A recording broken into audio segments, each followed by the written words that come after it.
Nord-est de Moscou, mercredi 23 août. Un avion privé s'écrase. À son bord, selon l'agence fédérale russe du transport aérien, ils étaient 10.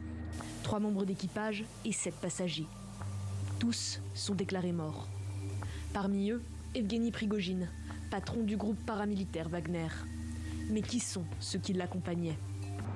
D'abord, Dmitri Utkin, son bras droit, célèbre pour ses actes de torture.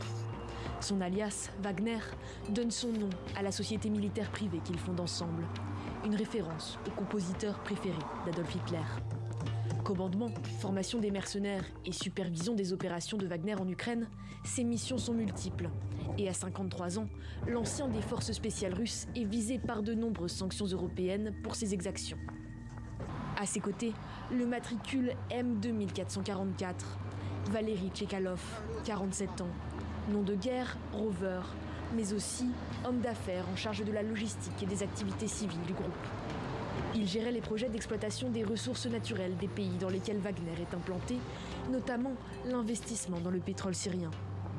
Depuis le mois de juillet, il était visé par des sanctions américaines pour avoir facilité des livraisons d'armes vers la Russie. Et pour les accompagner, 3 autres mercenaires, eux aussi tristement célèbres. Sergueï Propoustine, 44 ans, alias Cèdre. Vétéran de la guerre en Tchétchénie, il devient membre du groupe en 2015. Avec Alexandre Totmin, qui aurait servi au Soudan, il faisait partie des gardes du corps personnel de Prigojine. Evgeny Makarian, lui, a 38 ans. Il quitte la police en 2016 et rejoint la 4e section d'assaut de Wagner pour participer aux opérations menées en Syrie. Le seul nom nimbé de mystère, c'est celui de Nikolai Matoussev.